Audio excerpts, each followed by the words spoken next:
Hi, it's Olivier Rousteing, and this is how I live with style.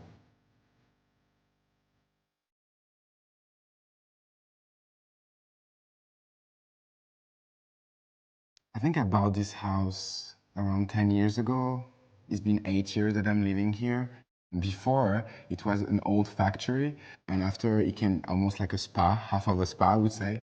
I felt completely in love. I knew I could do so many things, so I rebuilt almost the entire house. I really wanted to bring my style, my vision, the furnitures. I wanted to bring all the marble that I'm obsessed with. If you come with me, you will see this incredible lamp that I think represents completely who I am. I mean, you know me for Balmain, so I love the gold. I love the strength. The lamp I found in Marché Saint-Ouen in Paris. It's a lamp that comes from the beginning of the century. It's a beautiful, beautiful execution, as you can see. You can see the stone of the amethyst that is in the wings. You know, it's really important because when you get in a house, I want to have a beautiful spirit and energy. And amethyst as a stone bring that really peaceful and serenity energy in the house. And when I want people to come in my house, I want that they feel really peaceful and calm. This house is 1,000 square meter in the middle of Paris. It's really private. It's really calm, as I told you. Should we head upstairs and take a look of the house? Come and follow me.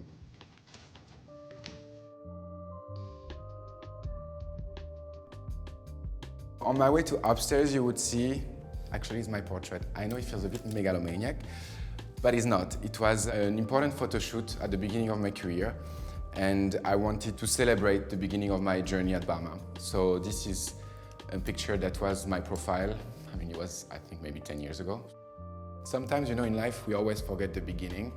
And for me, it's always important to remember where I come from and how the journey started. You will see this painting. I was with my friend, Michael. Michael is one of my best friends, was my first assistant at Balmain, where Balmain was maybe like 15 people. At the beginning of my career, I was like going all around Paris and trying to always find unique and special pieces.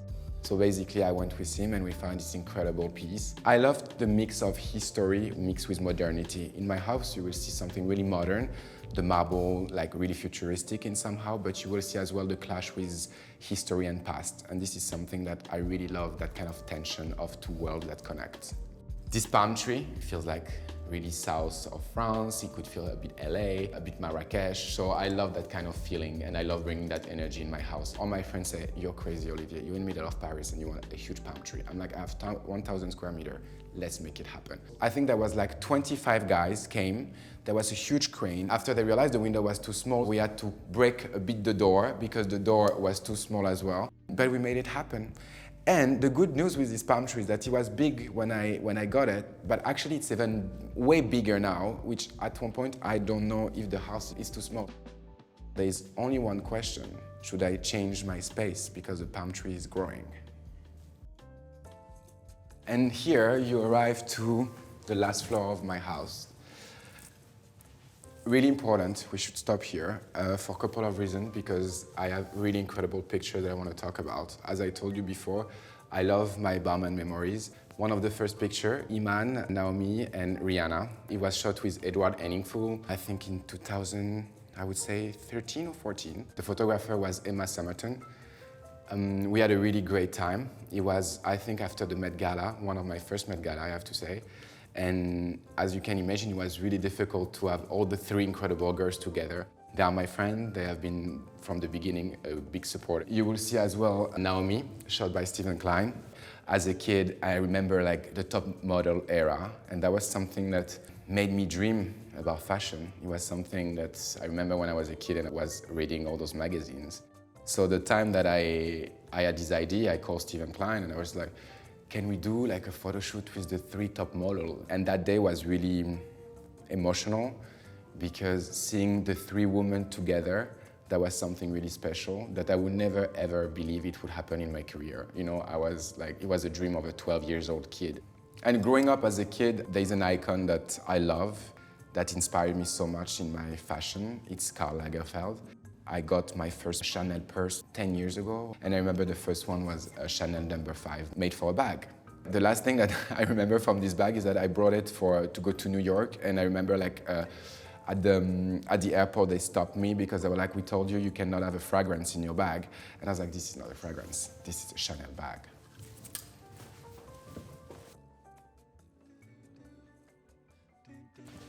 Welcome to my living room.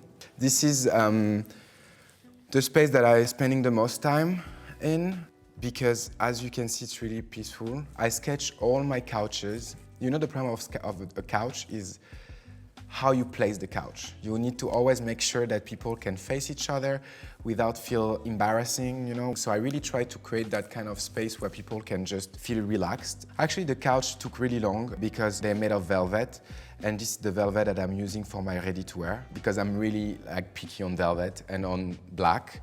The color, as you can see, there's a lot of black around me. I'm really picky on the color and the texture. As well, you can see all my pillows as well, sometimes are quilted with studs, but they can be leather. They're as well in velvet. I basically wear black every day. So sometimes it feels like I'm in a camouflage right now. For me, black is obviously, is more than a color, I would say, is a lifestyle.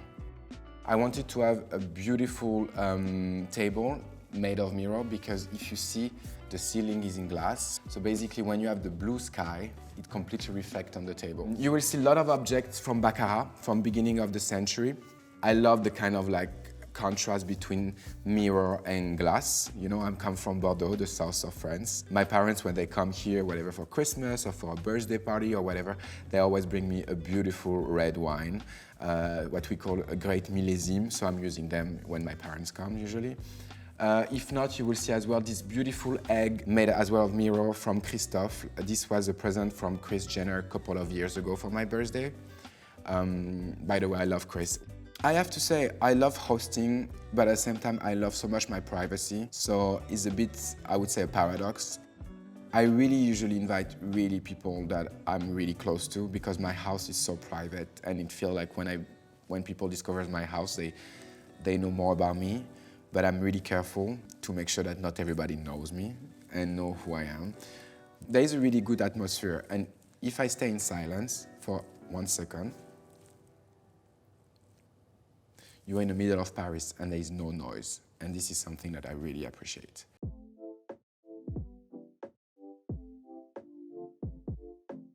I told you I love my table, but what I love about my table as well is all the objects around. One of my favorites is this backgammon. So this is a game that I learned to play with my best friend. She's from Iran. She's called Tala, and she brought me a couple of years ago this game, and it's like made in Tehran. Always go every summer together, so we play. If you don't know this game, you should definitely learn because it's amazing. This is basically all my summer with my best friend. Ashtray, my God, this ashtray. I mean, the bad thing is that I'm a smoker. The good thing is that I love beautiful ashtrays. I got this from Hermes. I have to say I'm spending a lot of incredible time at Hermes. My bank account is not really happy with it, but I mean, I am, so it's perfect. And one of the most incredible things that I have in my house, I know it's gonna sound stupid, but I tell you, it's actually my pen. Because I love sketching during the weekend.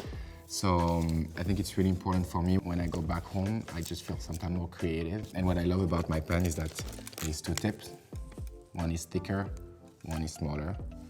And I can definitely sketch the way that I want, and I love that. I think the last time that we sketched, I was sketching, it was with Maluma actually, and we started sketching together, actually seated here around next to the fireplace. So I love inviting people at my place and actually sketch with me sometime.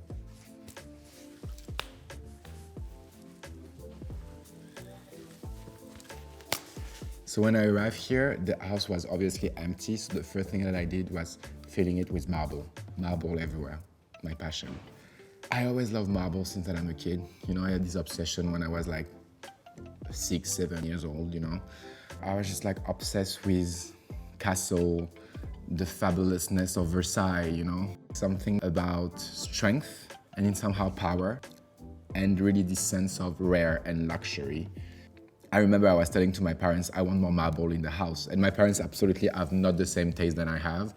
The first time that they came here, they were like, we got you, like when you were a kid and you wanted to have marble around the house. Now, I mean, you made it, your dream happen, you know? So through those doors, you're gonna discover my bedroom. It's really minimal and really simple. What I love the most is my bed, which I sketched with my architect. A bit Japanese inspiration, because I really believe, you know, like the fact that the bed is not too high and the mattress is obviously really, really important. It's made of a really dark chocolate suede. I love my bed a lot. I think it's one of my favorite space in my house as well. What I love as well about my bathroom is my bathtub. Like, I usually at night come back home pretty late. The thing that I love the most is actually a warm bath. That's what I do with my masks. You will see as well some glass in the wall. And when I bought the house, like, actually the owner told me that it was like a vitrail that belonged to Jimi Hendrix. And to tell you a story that no one knows, after the third visit of this house before buying it, I met the daughter of the owner. And she told me one thing. It was on a Sunday morning. She told me, oh, I was dying to meet you. I had a dream and I would love to share with you. I was like, what is your dream? And she told me, I would love to do a documentary on you. And so this documentary is called Wonder Boy. It's on Netflix. And that's how I built the story. She was the directress of my documentary.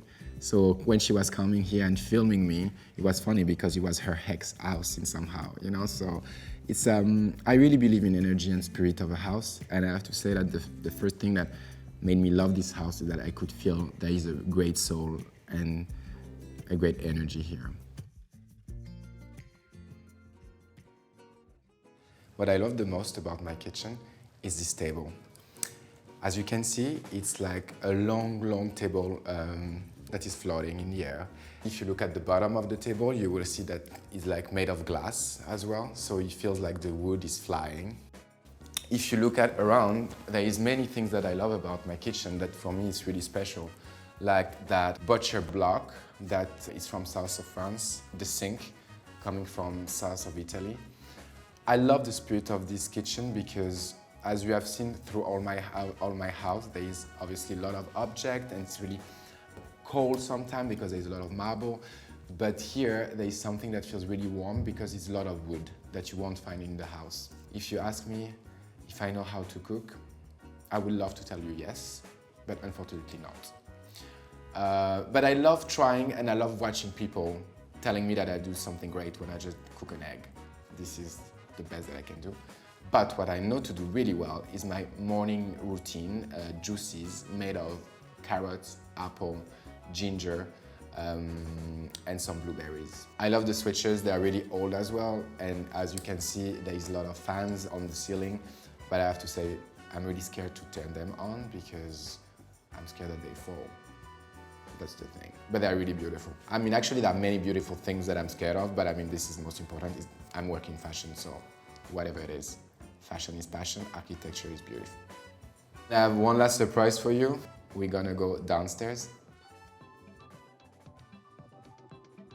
And here we are in my secret garden, mon jardin secret, the pool. Unboxing, as you can see behind me, like unboxing with my personal trainer every morning. You will see as well there's a little salon where it's all white and really calm, where we can have some drinks. And usually on Sunday, I'm sitting in my couch and read books and just having my cup of tea here and doing my kind of spa session on Sunday. And sometimes it's not so relaxed because I know that I have done really great parties here. Sometimes my after shows come here like with all my friends, my teams, and I would say that it's half-half. Sometimes a lot of silence, sometimes a lot of noise.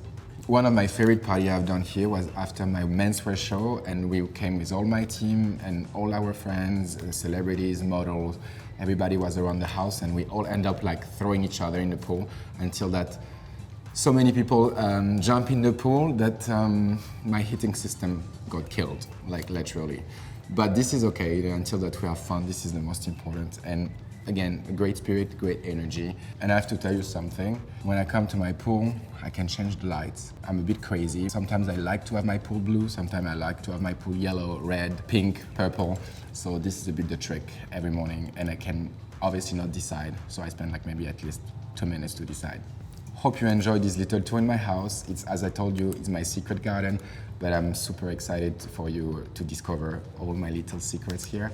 It's a peaceful house, and that's how I start actually to create and having more creativity when I go to my office. So please don't forget to subscribe, Sunday Time Style YouTube channel.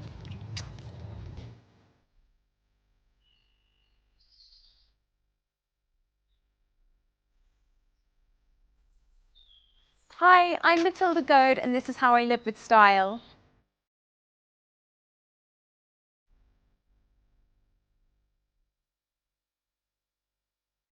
I moved to this home 4 years ago with my husband and I now share it with my two small children who are 3 and 1. We did a couple of months of renovations initially and then over the past few years, like with every home, we've been altering and adjusting to the ever-growing family. So this is the kitchen of my home, and I guess for a London terrace it's a little bit rare for it to be in the front of the house. But also it gets this really beautiful morning light, and I love the proportions and scale of this room. One thing I knew when I kind of was designing this kitchen space is that I didn't want to have a full sort of fitted kitchen as such, and I really liked the idea of mixing in a few bits of furniture that kind of broke up the traditional kitchen layout, I guess. This table here, which kind of serves as, I guess, a bit of a kitchen island, it's where I kind of chop, have pots and pans. At the moment, it's this French bistro table, but I've had previously a kind of old wooden butcher's block. I do kind of believe in these placeholders almost until you fall upon the perfect piece. This table I picked up at Sunbury Antiques. I really like that it's got this curve to it and it sort of breaks up a lot of the angles. I love scallops and how I started with my products. I love the gentle curves that break up the often angular corners. I ended up adding a splashback. I had a really low little splashback here that was completely impractical, and after 6 months and loads of washing up liquid and oil up the back of the sink, decided to add on this higher splashback. You know, I think now looking at it, it adds a really nice bit of character to the room. One thing I felt very instinctual about the kitchen layout was housing the oven within this existing chimney breast. And it sort of felt like it was made for it. And I'd seen a reference of a Moroccan kitchen, which all the surrounds of the oven were covered in these checkerboard tiles. And these are just from a builder's merchant, but I love this kind of deep red that I use quite a lot throughout the home. It's sort of almost like a nail varnish red. And I guess it's a bit of a focal point in the kitchen without it feeling too obvious. Another piece that really cemented the kitchen, I was at a market, an antique market outside London called Ardingly at the beginning of the renovation, and I was kind of going back to the car at the end of the day a little bit empty-handed, and this cabinet was almost at the exit, kind of in puddles, in mud, and there was something about it that I was really drawn to. I love that it's actually not that deep, but it's kind of got this unique design. I love this detail here. Surprisingly, it actually houses a lot of stuff, and I have quite a big glass collection, lots of trinkets and little bits that I pick up at flea markets. I lined it in this wallpaper from How, and it's just a really nice detail that you kind of don't even really see until you get closer. I am always drawn to gold lustware. Whenever I see it in a flea market or junk shop or when I'm traveling, I kind of have to get it. It's just filled with so many different memories and pieces, and quite a few pieces from my brand, Matilda Goad. We're a homeware brand of lots of accessories, and it's often pieces that I feel I can't find.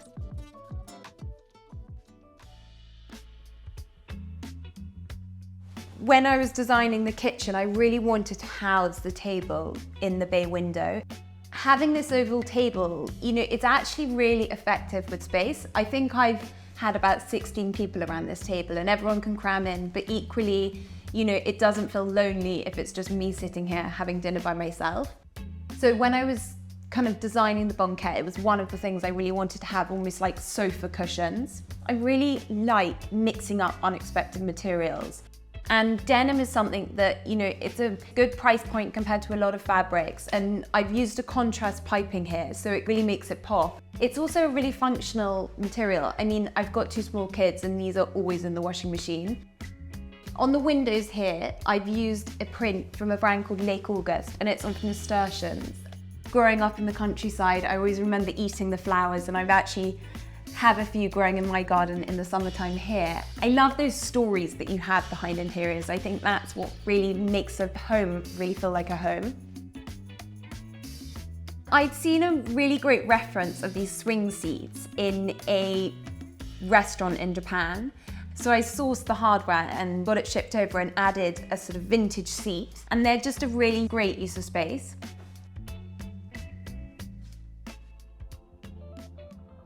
So this is the sitting room, which sits at the back of my house and it leads out onto the garden. I really wanted this room to be really light and bright and airy. Because there's so many different things that have come from my travels and materials and textures and colours, I chose to keep the canvas of the room very neutral. So there's bare wood floorboards, kind of a relatively neutral walls and ceiling. I set about trying to find a lovely desk to have at home, and I ended up finding this. It's actually a vintage IKEA that I found on a Swedish auction site.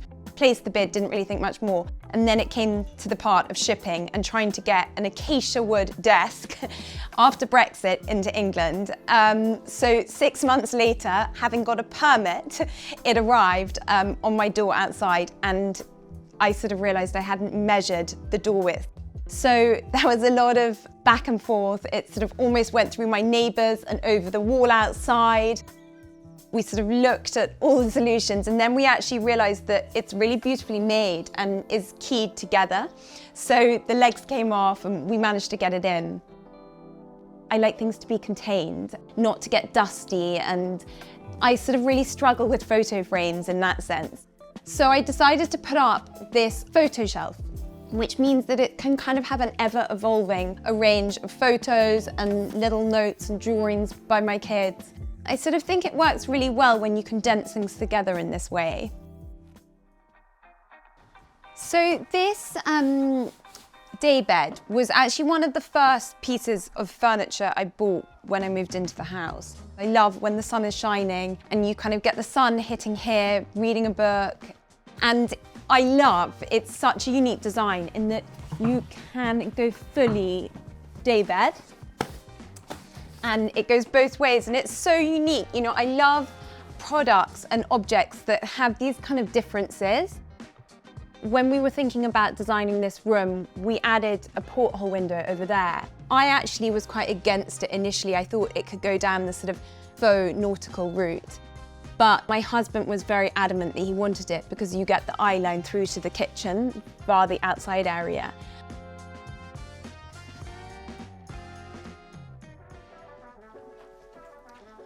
So this space here used to be a very small bathroom and a bedroom next to it. And when we were looking at expanding and building out the loft upstairs, I really thought through whether we really needed this space. And although on paper I feel like any estate agent would say that having an extra bathroom was a great thing, I really felt like it was much more valuable space to create an area where my kids could play. I played around with a few different scenarios and kind of came into this setup of having a built-in banquette with a toy cupboard here with a TV and then lots of storage all around. And because it's on the landing, we needed, with my children, to have a safety gate. So we built this gate that comes out the back of the toy cupboard, and it's really pleasing. And you sort of lock it in like this, and I think it's like really aesthetically pleasing. We chose to do it in this sort of tomato red, and it sort of ties the whole room together. And then this vintage bamboo unit, I actually only found recently, and it literally fits within about an inch of its life from the stairgate. But I really like that the marriage between something quite old here with the new joinery. And I always think within a room, it's like having this mix of eras and styles really add a character to a room.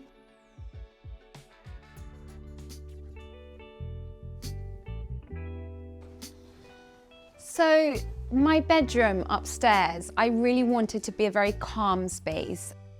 I actually painted the walls and the wardrobes all the same paint. And then the curtains are my favorite color at the moment, this kind of buttery yellow. I just love that pairing of colors together. I love these little clover back plates that I put on to this unit that I got at Kempton Market.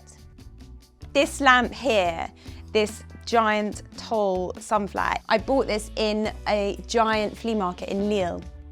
I went with my friend Laura and we went off in her van. She was actually the one who pointed it out and was like, you have to get this, it's so you. I think lighting in general is, you know, so important. I was in Stockholm earlier this year and I had been given a list of some antique shops to go to.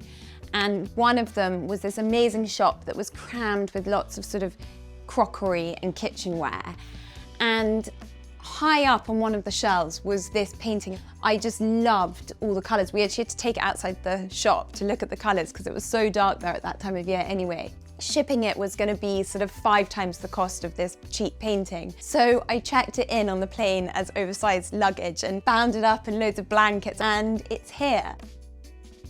My wardrobes, which line one side of my bedroom, I chose to paint in the same finish and colour as all of the walls because I wanted it to be quite harmonious, but I added in these cane panels. I like having that kind of juxtaposition with the more modern pieces and the shiny chromes and brasses. But it's something that I feel is really important, not only because it's so tactile, but it's like such a small thing that doesn't need to cost much, which can totally transform wardrobes or a space, is hardware. And it's something that we do at my brand and something we're growing. I just feel like you can add so much character by way of a handle or a knob, and it's a really easy way to instantly update a space and to add a bit of a different personality. Through here is my bathroom. There is a sink which I found in an antique shop in Arundel actually. In the early stages of my renovation I saw it, and it's quite unique in that it's got quite a lot of space each side and it's standalone. I couldn't quite work out how to frame the window. I saw a reference of a really beautiful wicker pelmet, and I'd been working with a willow maker on a different project for work. So she set about weaving over a metal frame. Quite a simple white roller blind underneath, but I added that scallop underneath again because it just creates a bit of interest with your eyeline. And I'm really pleased with how it works.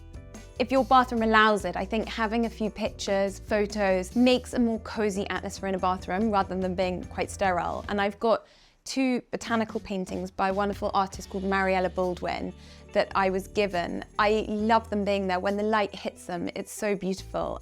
It sort of just adds another character to the bathroom.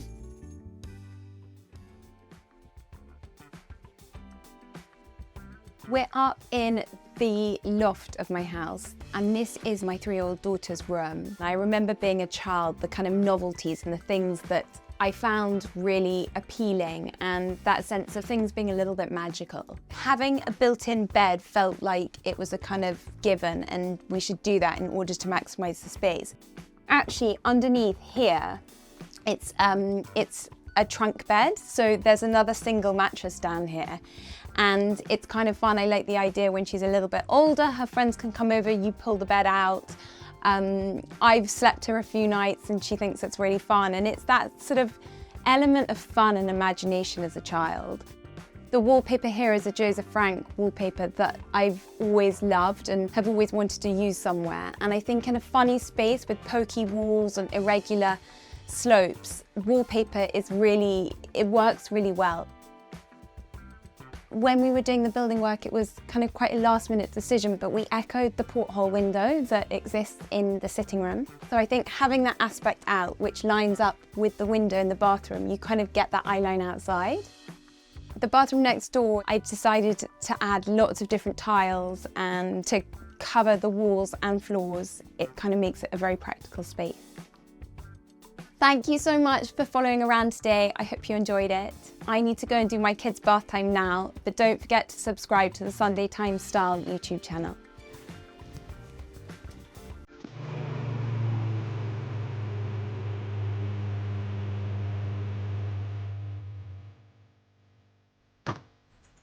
Hello, I'm Paula Sutton, and this is how I live with style.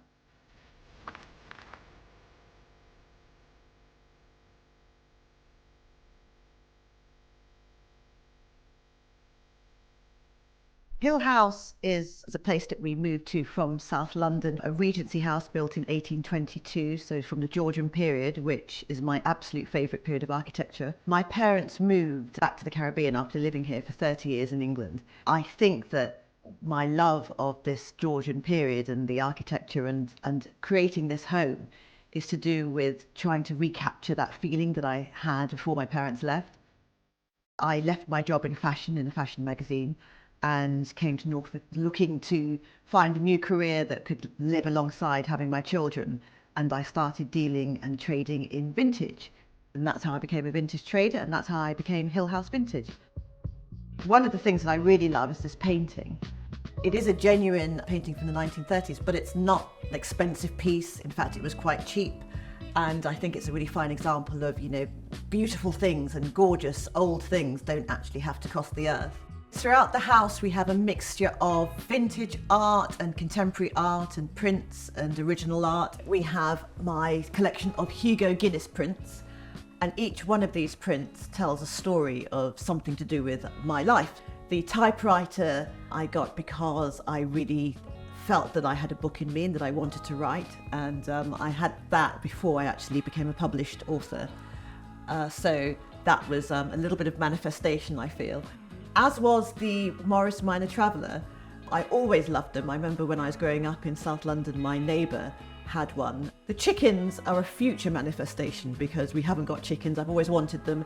Hopefully we'll have those in the future. And then the dog on the sofa is because we are a very much dog on the sofa sort of family. On the centre table, which is actually a footstool that I had recovered years ago, is a chess set that is one of the only pieces that I've got from my family home before they left to go back to the Caribbean.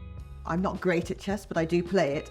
It's just one of those things that always reminds me of my parents and reminds me of growing up. So that takes pride of place on the little coffee table. The house is full of quirky objects, some that are useful and some that are more decorative, but they're all to me beautiful. No one plays the horn, but it's just a really beautiful object. Got history to it, that's how I like things. Over here we have one of the first things that was antique that I ever bought, and this is a Victorian chair, button-back chair. I found this when I was on maternity leave with my son. It was stuffed with horsehair and it was old and got Hessian, so I had it recovered in a peony Ian Mankin fabric, and it's one of my most cherished pieces.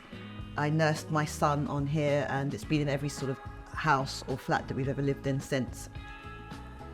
So now let me show you the rest of the house. When we first came to live in Norfolk, we thought that we would have this big, grand Downton Abbey style kitchen. But this is quite a cosy, small kitchen, and it has suited our needs perfectly. It's where I bake. I love baking. I love cooking. It's got the vibe of the rest of the house, so I've filled it with antiques and vintage. We've got lots of vintage jelly molds. I've got lots of ingredients that mean something to me as well. So I've got over here, this is nutmeg from my father's garden. So I use that in a lot of my baking. And also the biggest cinnamon you've ever seen. Once again, from my parents' garden. I use a lot of that in my baking, in my cooking, lots of curries, lots of cakes and pastries and things. Everything has to mean something, and that goes down to even the ingredients that I use in my foods.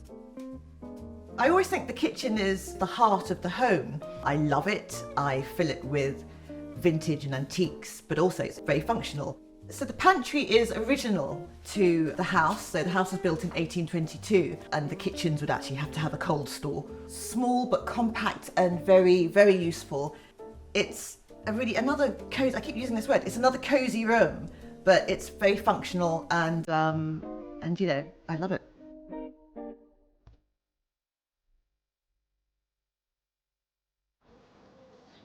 So now we're in the courtyard at the back of the house. I wanted to have the feel of a sort of walled garden because we built the extension for the side. The wall to the left was already existing, and then the wall behind was an old garage. So that was already here. So adding the extension made it a sort of mini, very mini walled garden. And I think it has a really lovely feel. It feels very Mediterranean because it gets very hot in the summer. The cabbage plates are a real favourite of mine, and these ones are vintage. They're Portuguese plates. Bordeaux Pinheiro, I think, is the brand. But I got these from a lovely elderly lady who was downsizing from her beautiful Norfolk house, and she had this massive range of cabbage ware that she'd collected over the years. And she's got so many bits that I hadn't seen before, like a massive cabbage terrine. It's wonderful to know that somebody is loved and used and had happiness. I think the happiness radiates from the things that you have. So, you know, the fact that she had a wonderful family life and a family history using these very same cabbage bowls and cabbage plates, you know, that happiness lives on, I hope. I love mixing my vintage and my new things. So these are vintage napkins. They're from France and they've been dyed. I've got them in several different colours that have all been dyed by a lovely lady who she goes to sort of chateau and she finds all these sort of like lovely vintage pieces and then she sort of like upcycles and recycles them. And it always adds a bit of beauty, I think, to any table. I love using candlelight outside, but sometimes the candles will blow out or you know, you haven't got candles. So I use these cordless lamps. This one's from Pookie. They're romantic, they're sort of glamorous. It's gorgeous to have a feeling that the table out here is an extension of inside the house. We've had so many lovely family times around this table. I have a sister who lives in Manchester and a brother who lives in London. My father lives in the Caribbean, another brother who lives in the Caribbean. So when we all get together, it tends to be at my house. We have lots of fun, lots of rum punches, you know, a taste of the Caribbean in the middle of Norfolk. It's just a really joyful experience when everyone gets around this table.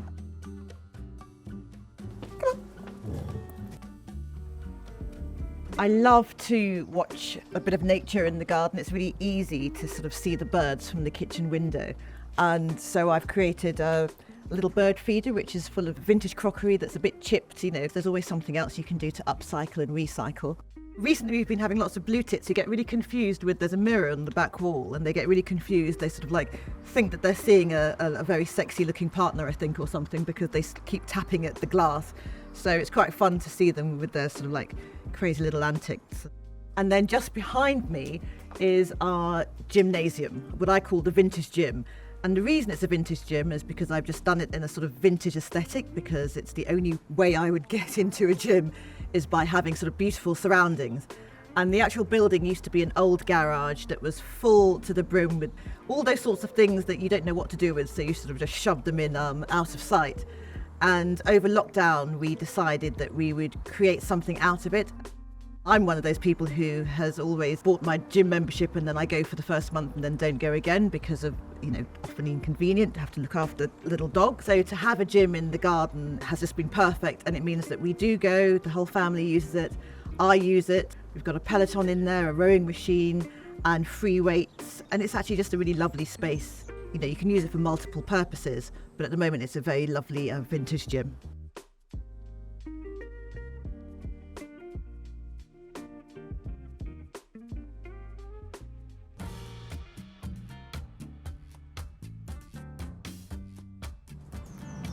So this is my kitchen garden, and I grow cut flowers and I grow vegetables here. So I've got rainbow chard, I've got my alliums coming up over there, and tulips, lettuce and green beans are going to be here. So it's a mixture of flowers and things that we can eat. There will be dahlias here towards the end of the year, or towards autumn more. Then we've got hydrangeas and more tulips and then herbs. But it's a mixture of everything. I've got rhubarb, which I'm so excited about because we've tried to grow rhubarb for the past 10 years and it never grew, and then suddenly it's flourishing. The terracotta pots are rhubarb forces, and they're actually Victorian rhubarb forces, so they're over 100 years old, and they're one of my prized possessions because they're just so beautiful and add structure to a garden, but also because they did help the rhubarb to be forced, but the rhubarb is really flourishing here, so I'm really happy. Behind me, I've got my garden office.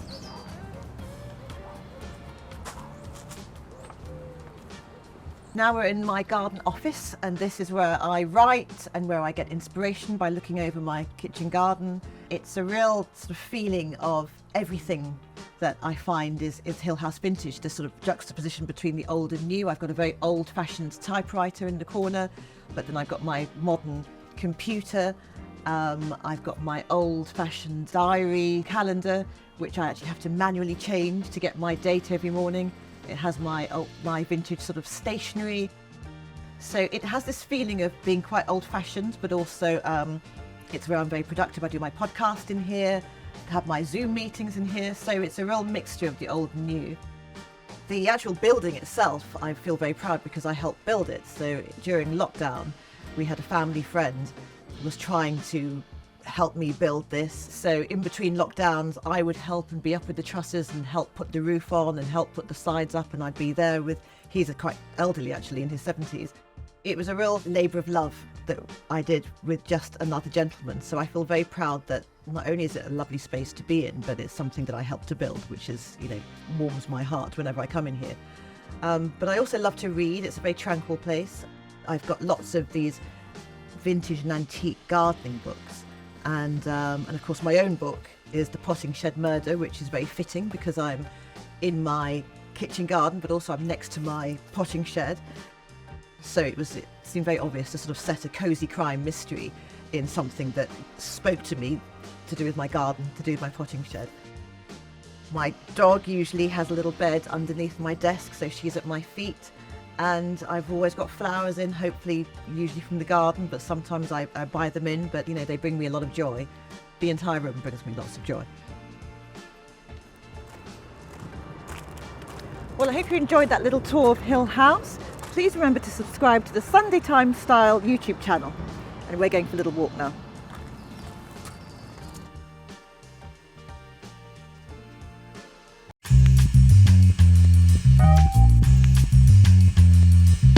Hello, I'm Blondie. And I'm Jen Murray, and this is how we live with style.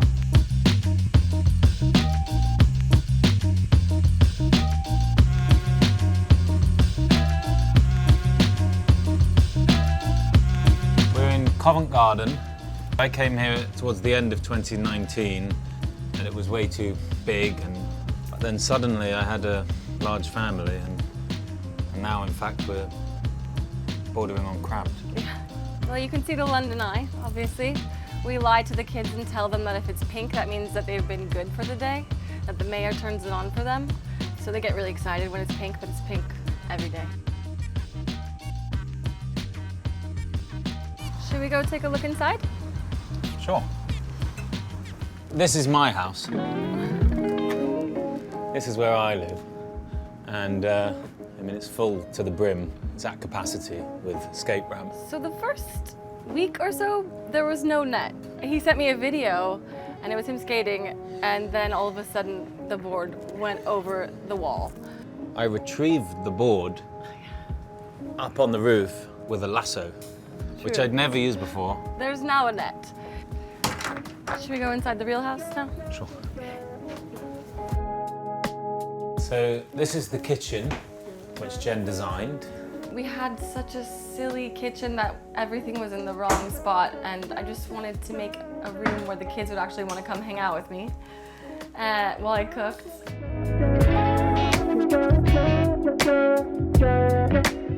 My favorite thing in the kitchen right now is Blondie, but my other favorite thing is something quite sentimental. That's this beautiful box.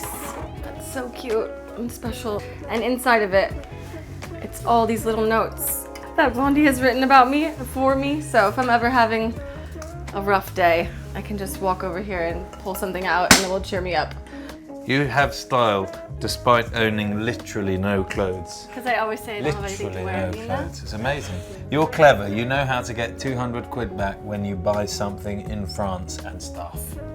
The tax refund is amazing. Blondie just discovered it. He thought I was a genius. I am sentimental. Yeah. You have I am emotions. sentimental. You are very sweet. You can catch sick in a plastic bag on the M25. It's true. So this is my favorite place in the house.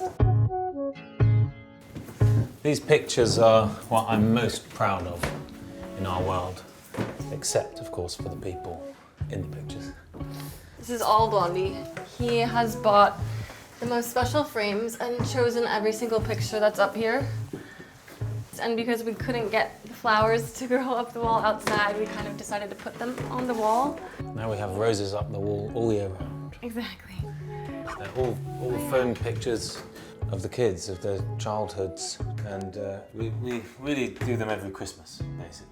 Yeah, there's usually 20 wrapped little guys under the tree, and they're all different pictures of me. I'll get excited to see which ones he picks because he chooses them all. They're all kind of like candid. They're not super perfect, They're very authentic and cozy. I find that about parenting, a lot of the really magical, rewarding moments are not really events as such, but just the time in between, in the morning, the evening before and after. And a lot of these pictures are of that time. This one was a big moment, actually. This is the moment that Jen told me over fried eggs and hash brown and spaghetti that she was pregnant with our second son, Henny.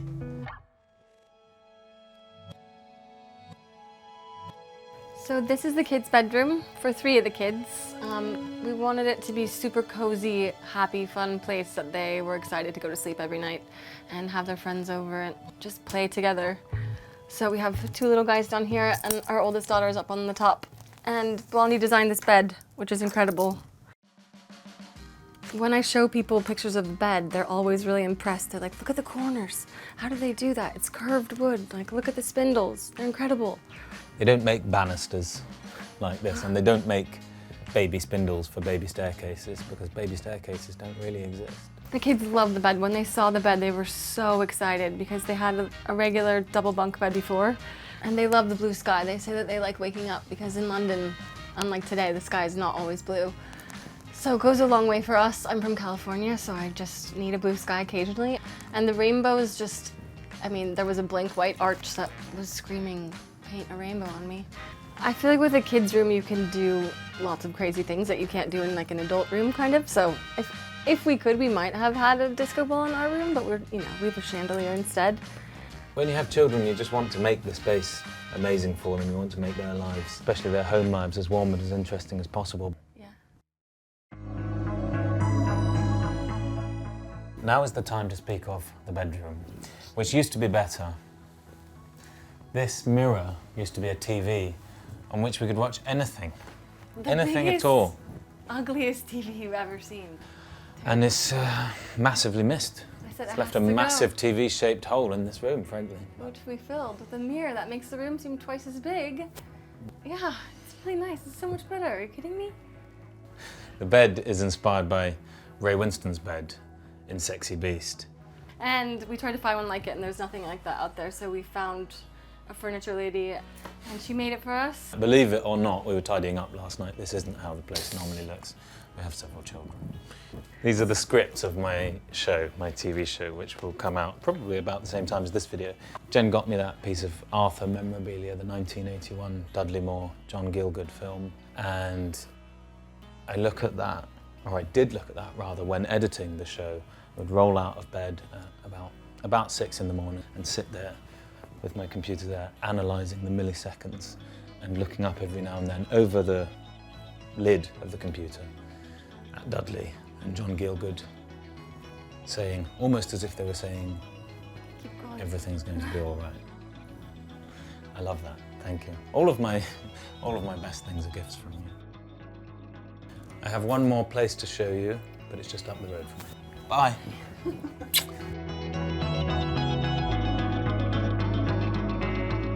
And here we are at 6 to 10 Lexington Street, my studio, my showroom, my second home. We're going to now have a very quick look at it. This is my shop. This is the one room of this floor which we didn't have until recently. We wanted to really make it look like a street level shop, one of those nice shops on Cecil Court, for example, that just so happens to have been picked up and placed on the second floor of the dollhouse that is this office building in Soho. We made it a huge part of the Thames brand ethos. Was I thought it would be great to make, you know, aspirational clothes, but they have to be affordable to people who are wanting to become actors, wanting to become artists, whatever. But I wanted to hang the rails to further the feeling of almost being floating, you know, something very calming.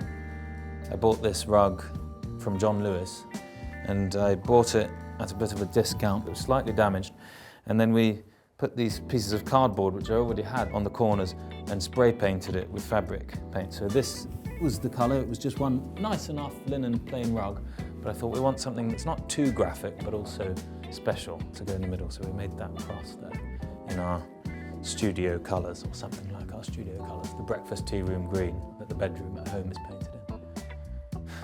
I go to bed in breakfast tea room green, and I wake up in breakfast tea room green, and I work and I work and I work in breakfast tea room green. That's my grandmother, Salma, more Arthur, and all sorts of antiques which I've been collecting for such a long time, which kind of feels a bit like you're travelling through time and space into this room, doesn't it? These are the eels. They're all alive. Though you wouldn't really know. They're supposedly nocturnal, but I'm here in the middle of the night sometimes, and even then they're doing nothing. That's my latest acquisition, pufferfish. I bought it on the last Sunday of the month in the Navili market in Milan.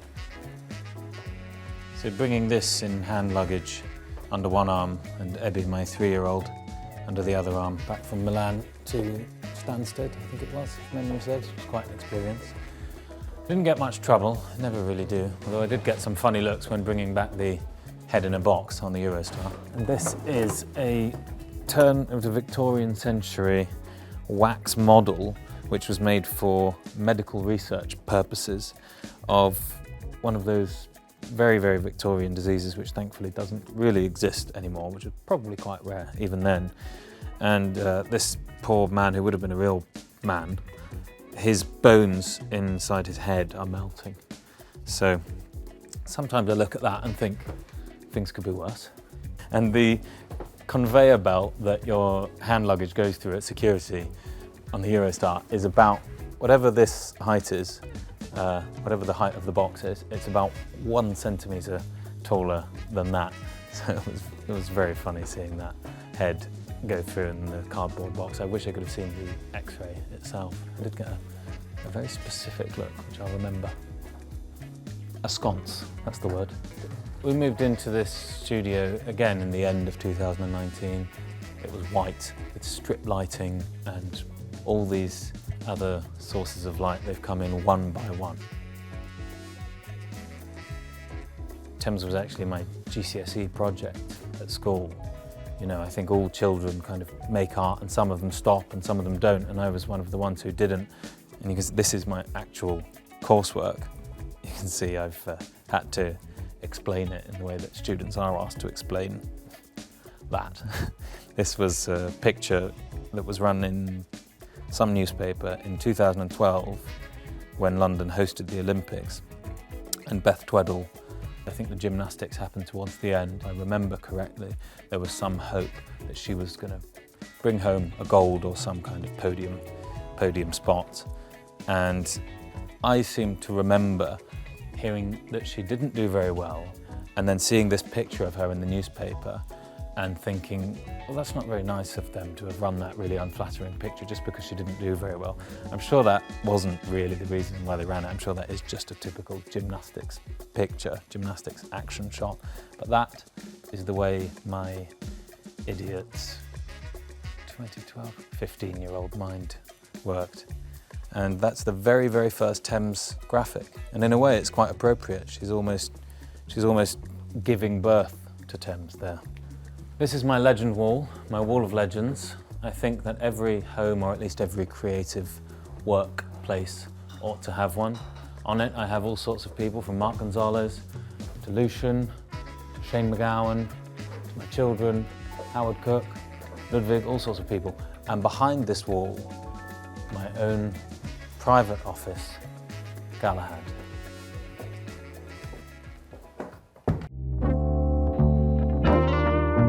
So here we are in Galahad, which, as I said, is my private office, my happy place within my happy place.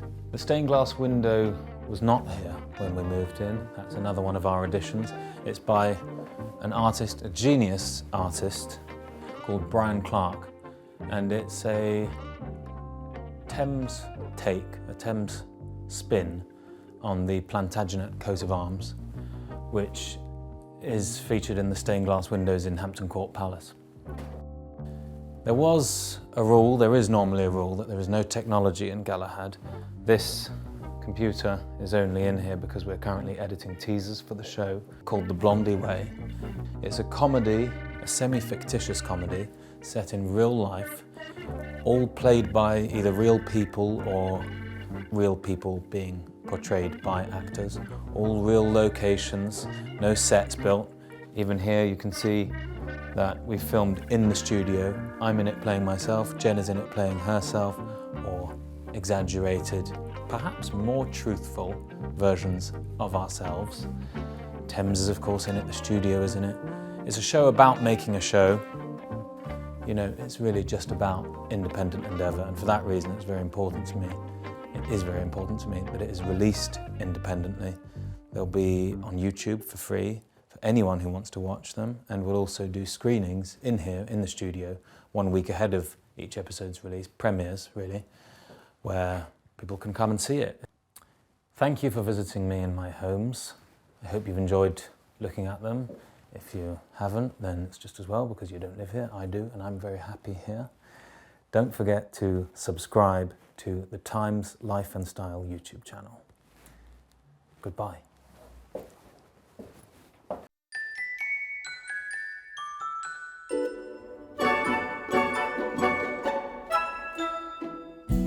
Hello, I'm Sean Pritchard, and this is how I live with style at Christmas.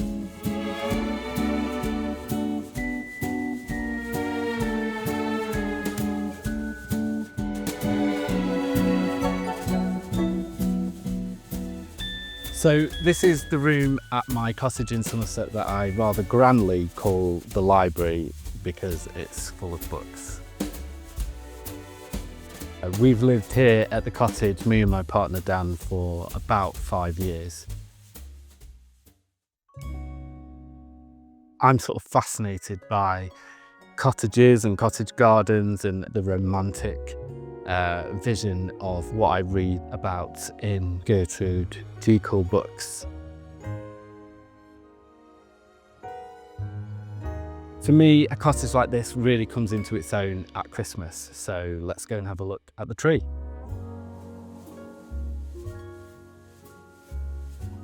I don't really stop decorating the cottage throughout the whole of December, so that by the time Christmas comes around, there's not a wall or a table or a shelf that isn't covered with some sort of Christmas decoration.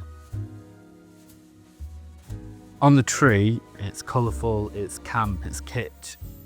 When I look back, decorating the tree was always one of the most exciting bits of being a child, and that's never sort of left me. And doing this and creating a different look and feel of the tree every year seems to somehow capture that magic and excitement of being a child at Christmas.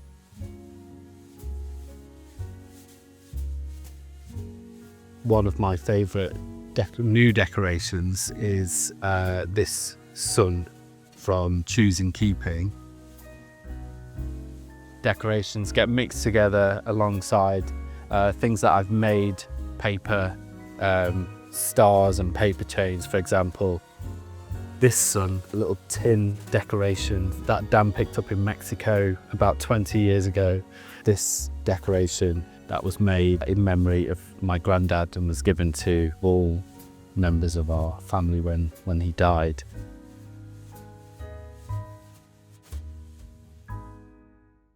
I find it hard to be tasteful at Christmas. I think there's too much going on, there's too much colour, there's too much noise and activity and events and stories. Trying to make sense of all of that in a sort of tasteful, considered way just feels like too much of a hard task for me.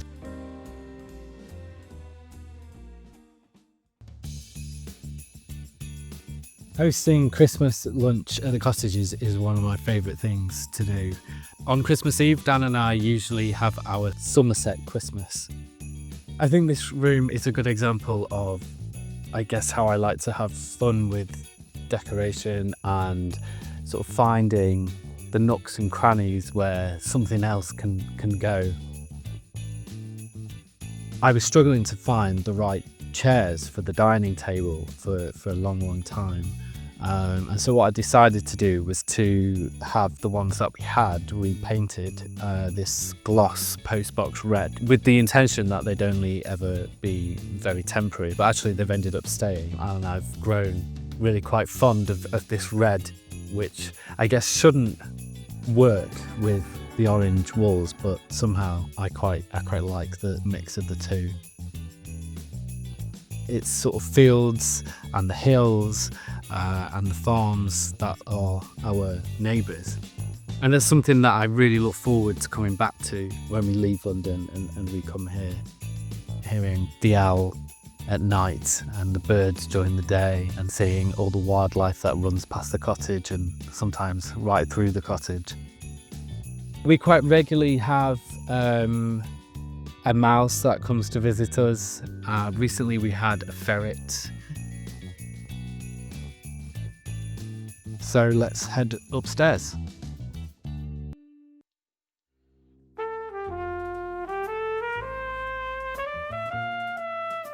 So two of my favourite things in the whole cottage are here in the bedroom. Firstly, these curtains, which are an old chintz by the Somerset art dealer Jack Brister.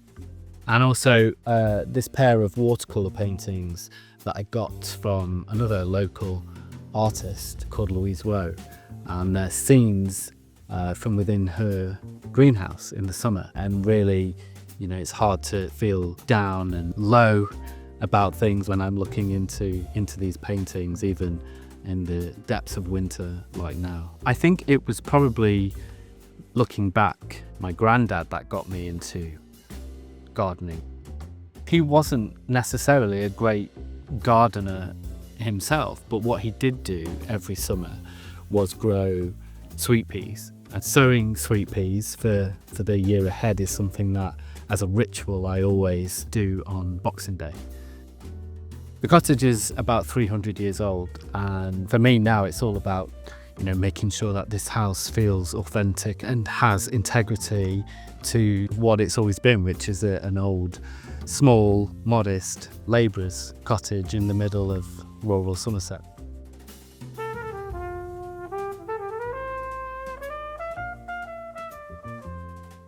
Thank you for watching. I hope you've enjoyed looking around my cottage. Don't forget to subscribe to the Times Life and Style YouTube channel. Merry Christmas.